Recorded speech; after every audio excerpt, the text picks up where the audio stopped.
Ladies and gentlemen, prepare for a fun conversation with a very special guest and someone I'm proud to call a friend. Welcome, Elon Musk.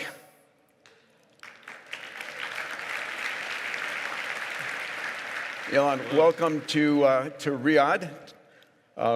It's been quite an incredible 90 days for you, my friend. XAI Colossus came online 122 days. You're about to double in size again. The extraordinary success of the fifth mission of Starship and the booster capture, amazing. The launch of Cybercab, Starlink helping in disaster relief, progress with Optimus, the second Neuralink human patient, new record users on X. And that's in 90 days. I'm sure I've missed a few things. Welcome. Yeah, I've been playing a significant role in this election. I think I saw you someplace on X dealing with election issues. Let's talk a little bit about AI, which is on the tips of everybody's conversations here. When we spoke last in March at the Abundance Summit, your prediction was that AI was increasing at a rate as fast as 100 times per year, and that by 2029 or 2030, we might see AI as capable as 8 billion humans. Are you still seeing that pace? Yeah, I mean, it's difficult. It's a difficult thing to quantify exactly, but I certainly feel comfortable saying that it's getting 10 times better per year, which is, let's say it's,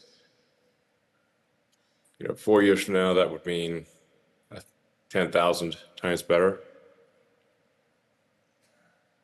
So maybe 100,000. Yeah. And I think it will be able to do anything that any human can do. Possibly within the next year or two, and then it's what can how much longer than that does it take to be able to do what all humans can do combined? I think not long. Probably only, I don't know, 3 years from that point. So it like 2029-ish, 28, something like that. the other conversation we've had, and you came out in the same side as Jeffrey Hinton in this, was 80% probability it's going to be awesome. 20% probability we're screwed. Are you still on those odds? Yeah, I mean, one could say it's most likely going to be great, and there's some chance, which could be 10 to 20%, that it goes bad. The chance is not zero that it goes bad, but overall, one could say that the cup is 80% full. Is one positive way to look at it, maybe 90%. All right, I like that, increasing odds. What keeps you We'll up see. What keeps you up at night besides running 6 companies? Well, waking this? up early to participate in talks like this one. I felt very guilty asking you to do this, but thank you for joining us nonetheless. But in terms of worried about the future, well, I think AI is a significant existential threat and something we should be paying close attention to. It's probably the most significant near-term threat.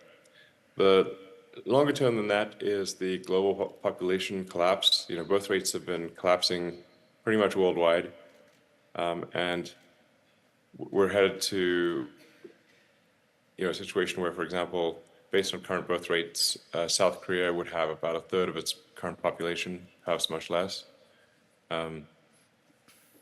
Europe would have about half of its current population, perhaps much less. And I should say that those numbers are if the birth rate were suddenly to return to 2.1 per woman, which is a stability point, which it's not doing. So if the current compounding effect continues, you would see really many countries become 5% of their current size or less within 3 generations. I know you've been So doing that's, your. I would consider that to be a very big problem. And I think for most countries, they should view the birth rate as the single biggest problem they need to solve. I mean, if you don't make new humans, there's no humanity, and all the policies in the world don't matter.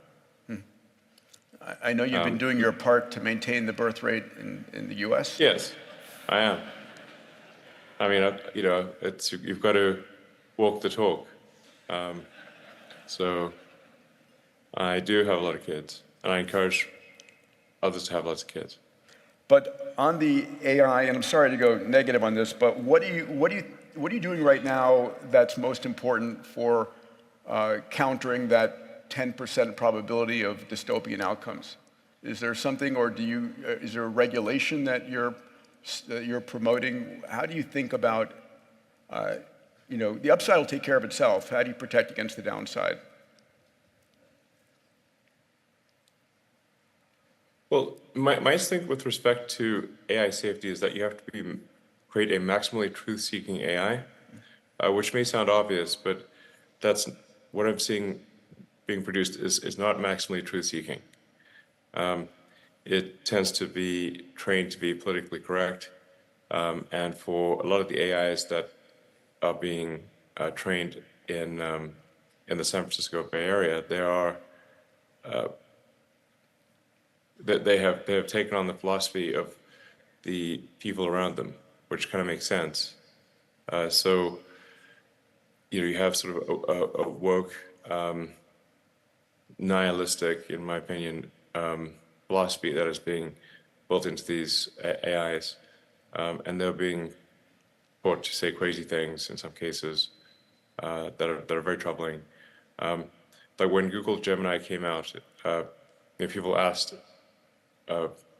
whether it is which is worse, misgendering Caitlyn Jenner or global thermonuclear war? And it said misgendering Caitlyn Jenner, which is obviously a problem because, we'd all die in global thermonuclear war. And so if you have an AI that's programmed for things like that, it could conclude that the best way to ensure that nobody is misgendered is to annihilate all humans, thus making the probability of a future misgendering 0. That's highly problematic. So you really want to have a maximally truth-seeking AI, and I can't emphasize that enough. That's incredibly important. And obviously build an AI that loves humanity, and I think these. So I'm a little concerned. That's why I created XAI, which is to have an AI that is maximally truth-seeking, that aspirationally does love humanity, and will seek the best interests of humanity going forward. You just tweeted that you're doubling the size of the Colossus cluster. Yeah. What are your thoughts? We already have with XAI the most powerful training cluster in the world, and we're about to double it. Energy is a point of conversation here. How Yes. concerned are you about providing sufficient energy for the growing hungry clusters globally? Yeah, I think things are currently chip limited, or they're not quite chip limited. They're getting to the point where they're limited by voltage transformers and installation, and they will become limited by energy. So there will be a tremendous amount of energy that's needed for digital intelligence and for also for electrification of transport. So those two things are a big deal. Yeah, we're going to need a lot of energy. The long term, almost all the energy that we will get is going to come from the sun. So one way to look at civilization is progress on the Kardashev scale. We're just barely getting to 1. Well, we're far from, half. getting. I think we might be close. I'm not. It's not clear to me we're above 1% on the Kardashev scale 1. Because Kardashev scale 1 means you've harnessed all the power of a planet. I think we've probably harnessed less than 1% of the power of Earth. Now, Kardashev scale 2 is you've harnessed all the power of your sun. The sun is overwhelmingly the largest source of energy in the solar system. Everything else is maybe amounts to about a trillionth of the energy in the solar system compared to the sun. Safely less than a trillionth of all the energy is non-sun in our solar system. Yeah, we're using 1/8,000th of the sun's energy hits the surface of the Earth. Just that hits the surface of the Earth. Yeah. Yeah. Yes. And the percentage of the sun's energy that hits the surface of the Earth is less than a trillionth of the energy that the sun produces. So almost all energy long term will be solar. We call it rounds up to 100%. So it rounds up to 100%. That's how much of the energy in the future will be solar. When you view things from a Kardashev standpoint. You know, Elon, we have a number of national leaders, corporate financial leaders from the Middle East here. What's your advice to decision makers here in the room that don't want to miss the AI transformation, that will be part of the leadership of that AI transformation?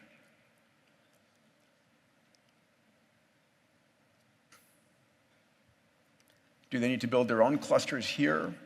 Are they partnering? Yeah, I think there's probably all countries will have their own AI clusters over time. It's currently very difficult to actually build an AI cluster and have it run. It's not like just pulling a computer out of a box. They are currently very difficult to run. And you have to say, are you going to be training a frontier model? Because if you're training a frontier model, then you need a massive amount of compute and a level of technical skill that is only a few companies possess. But over time, I think every country will have AI compute clusters. It's just going to be a normal thing that every country has. So, yeah. So basic infrastructure for every nation, like they have an electrical grid. Yeah, it'll be something like electricity, or having an airline or something like that. It's every country will have AIs or multiple AIs. So, and there will be a lot of robots. There'll be a lot of robots. But we had way more robots than people. Yeah, let's have that conversation a second, because people are concerned about, as you said, dwindling populations. AI and robots have the potential to help support the GDP. Yes. Congratulations on Optimus 2 and soon Optimus 3. Your prediction on the number of robots by 2040, humanoid robots to be specific, what order of magnitude? By 2040? Yeah, so.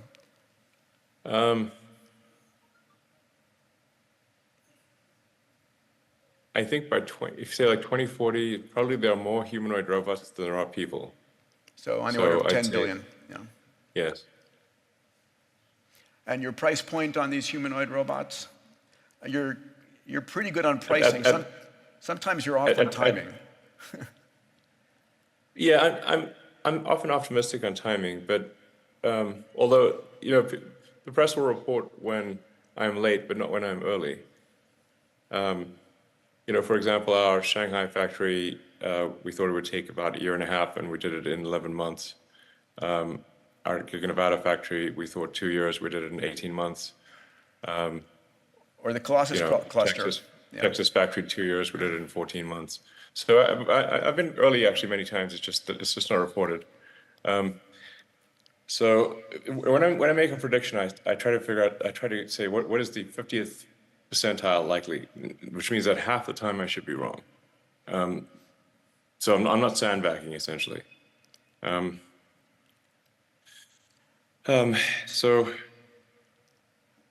but I think once you get out 2040, that's a long time from now. Probably 25 years, there'll be at least 10 billion humanoid robots. And price From a point, cost, yeah, the price point will be, I think, quite low. Probably $25,000 for a robot that can do anything. We will be in a future, assuming we are on the good path of AI. I think we will be in a future of abundance. Obviously, you wrote a book called Abundance, so I think you would agree that that is probably the outcome. Basically anyone will be able to have any goods and services they want. The actual marginal cost of goods and services will be extremely low in the future. In our last 4 minutes, let me change the subject to something near and dear to both of our hearts. Congratulations on Starship. It was literally awesome. Probably the engineering feat of this decade, if not more. Not bad for humans. Not bad for humans. We did that with no AI was involved in that whatsoever. So Amazing. I'm glad to say that we were able to do that entirely with human brains and without AI. I think in the future the AI might look at that and say, not bad for a bunch of monkeys. When are we on Mars? When is Starship on Mars? I think we'll be able to launch some Starships to Mars in 2 years. So at the next Mars window, which is in about 26, 27 months, we're just about to start, or we're at the beginning of a Mars transit window now, and they occur every 26 months. So just over 2 years, we'll be sending our first uncrewed Starships to Mars, and then if those work out well, and we don't increment the crater count on Mars, then we'll send humans 2 years after that. So a challenge to be on the surface of Mars before the end of the decade sounds like a reasonable proclamation for either I think so. for either side of the White House, hopefully. Yeah. I will go I feel there. more optimistic about it with a Trump White House than a non-Trump White House, because the biggest impediment to progress that we're experiencing is regulatory is overregulation. Got to keep those whales and sharks safe. Yeah. Yeah, exactly. It just takes us. I mean, it takes longer to get the permit to launch than to build a giant rocket, and the bureaucracy in the U.S. has been growing every year and has particularly grown under the Biden administration. And unless we do something to scale back the overregulation, I call it sort of, America is getting, and a lot of countries are getting slow strangulation from overregulation. And unless something is done to push back on that, it'll eventually become illegal to do almost any large project, and we won't be able to get to Mars. Last subject. Congrats on the cybercab rollout. Pretty extraordinary. Kathy Woods predicted it to be, multiple trillions of dollars of potential GDP growth and impact. Give us some predictions on when we'll see cybercab, when we'll be ordering a cybercab. Yeah, well, Tesla, unsupervised full self-driving, we expect to be working in the U.S. next year with the Model 3 and Y. So you don't have to wait for the robo-taxi or cybercab for Tesla to release autonomy. We're currently expecting to exceed human safety levels in Q2 next year, and then substantially go beyond that thereafter. And so really it's just a software update to the cars to be able to launch our self-driving network. So we expect to do unsupervised full self-driving and start that in California and Texas, around the middle of next year. And then, we have 7 million cars on the road. We'll have 9.5 million cars by the end of next year. So and eventually we'll have a fleet of, I don't know, 100 million plus vehicles, and they'll all be autonomous. The Cybercab with no steering wheel or pedals, we're expecting to reach volume production in 2026. So that's certainly interesting. But like I said, the actual launch of a robotic taxi unsupervised full self-driving is actually next year. And at the event, the Tesla autonomy event, we had 50 cars, 30 Model Ys that were driverless, and 20 of the Cybercabs. And so autonomy is here, is what I'm saying. And yeah, and all cars will drive themselves. This is a no-brainer. And they'll get to where they're 10 times safer than human-driven cars, which will save, I don't know, past 1 million lives a year globally. And then Optimus starts limited production next year, 2025, and then should be in volume production in 26. And then we'll grow to, I think, ultimately be the biggest product of any kind ever. So, and I kind of agree with Ark Invest and Kathy Wood that autonomy, like the sort of robotic taxis, makes Tesla kind of like about a $5 trillion company. The Optimus robot, I think, makes Tesla a $25 trillion company. It's not even clear what money means in the future. We end up in a post-capitalist society at some point. Elon, you make it look... we do sort of end up, it does become kind of post-capitalist. And like I said, and I know you agree with this, that we're, and looking at the most likely bright side, we're headed for an age of abundance where anyone can have any goods and services they want. It won't be a case of universal basic income. It'll be a case of universal high income is the most likely outcome. You make it look easy, my friend. Thank you for making some time available. I know it isn't easy. Let's give it up for Elon Musk, everybody. Thanks, Peter. Thank you, my friend.